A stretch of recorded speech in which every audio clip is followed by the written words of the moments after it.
Every desert, every mountain, every border crossing is a trap waiting to swallow armies whole.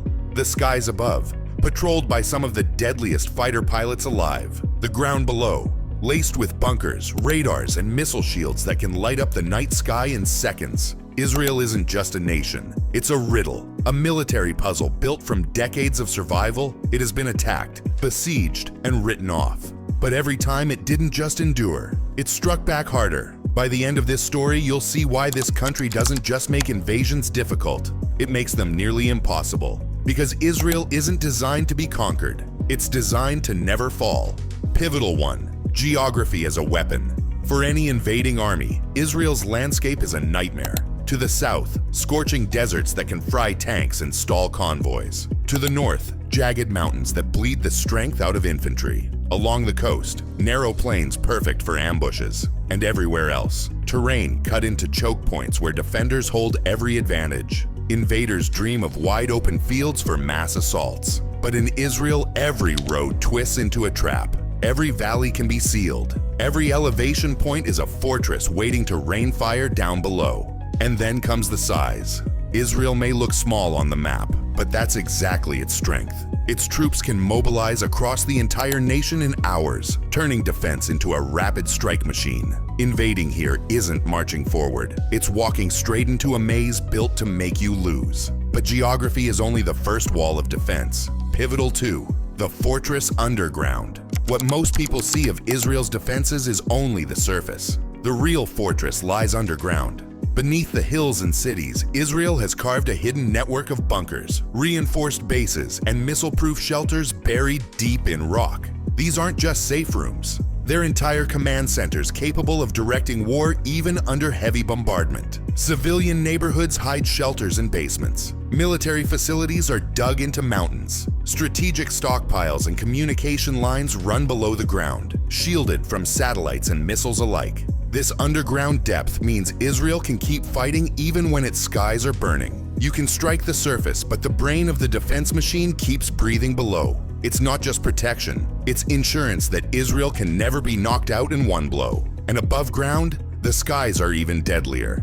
Pivotal 3, the shield of the sky. Look up and you'll see Israel's most famous armor, a shield in the sky. The Iron Dome hunts short-range rockets, turning deadly barrages into harmless sparks of light. David's sling stretches further, swatting medium-range missiles with precision. And when the threat comes from hundreds of miles away, the Arrow system takes the shot, neutralizing long-range ballistic missiles before they ever reach Israeli soil. Together, these 3 layers form a defense so advanced it feels like something out of science fiction. Each system works in perfect rhythm, making Israel one of the hardest places on Earth to strike from the air. For enemies, every missile launched is less an attack, and more a gift of fireworks to the Israeli night sky. But missiles aren't the only battlefield. War has gone digital. Pivotal 4, Cyber Warriors, Unit 8-200. If the sky is guarded by missiles, the shadows are guarded by code. Israel's Unit 8-200 is one of the most feared cyber armies in the world. They don't march with rifles. They fight with keyboards, satellites, and algorithms. This elite unit can hack enemy systems, intercept communications, and blind radar before a single shot is fired. They are the invisible hand that cripples enemies before the battle even begins. Their most famous mission, the Stuxnet virus, a cyber weapon that slipped into Iran's nuclear facilities and silently destroyed centrifuges.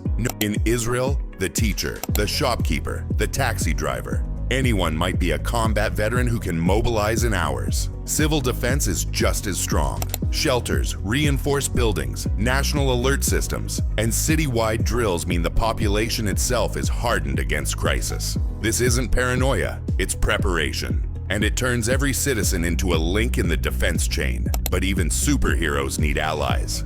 Pivotal 6, America's shield and regional shifts. Israel may be small, but it stands under the protection of a giant ally, the United States. Each year, nearly $3.8 billion in American aid fuels its defense, funding research, advanced weapons, and unmatched technology. The F-35 Ayadir, a stealth jet built specifically for Israel, is proof of that partnership.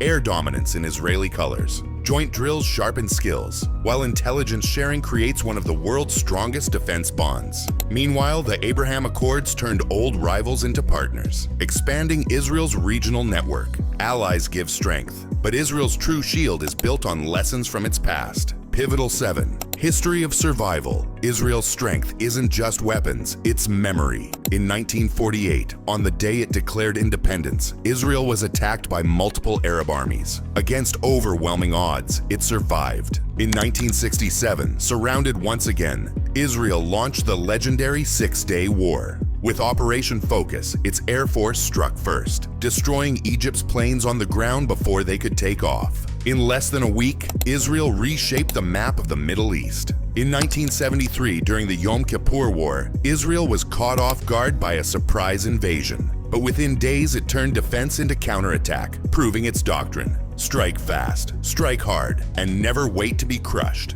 These wars etched one lesson into Israel's DNA. Survival means acting before the enemy does. But how does Israel always know when to strike? Pivotal 8. Intelligence and the unspoken threat.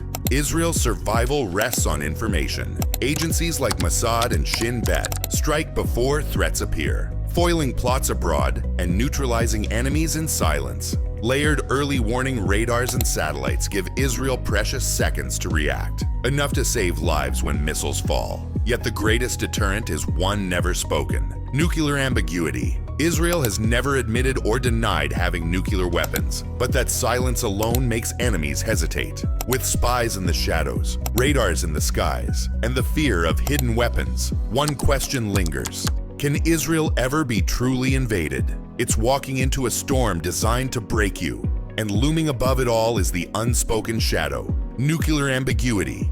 The possibility that one wrong step could unleash the ultimate response. It's a gamble no enemy dares to take. Israel is not built to be conquered. It is built to ensure that anyone who tries never wins. Which leads to one last truth: some nations are defended by borders. Israel is defended by existence itself. In the end, Israel's greatest strength isn't just its weapons or its walls. It's the way a divided nation becomes one when crisis strikes. Politics may fracture, debates may rage, but the moment danger arrives, Israel stands united, an unbreakable defense forged in survival. That's why invading Israel isn't war, it's suicide, a battle against geography, technology, history, and a people who refuse to fall. Want more stories of nations that seem impossible to defeat? Hit subscribe and join us for the next journey into the world's toughest defenses. And now the question is yours: which country should we break down next? And could it ever match Israel's fortress-like defenses?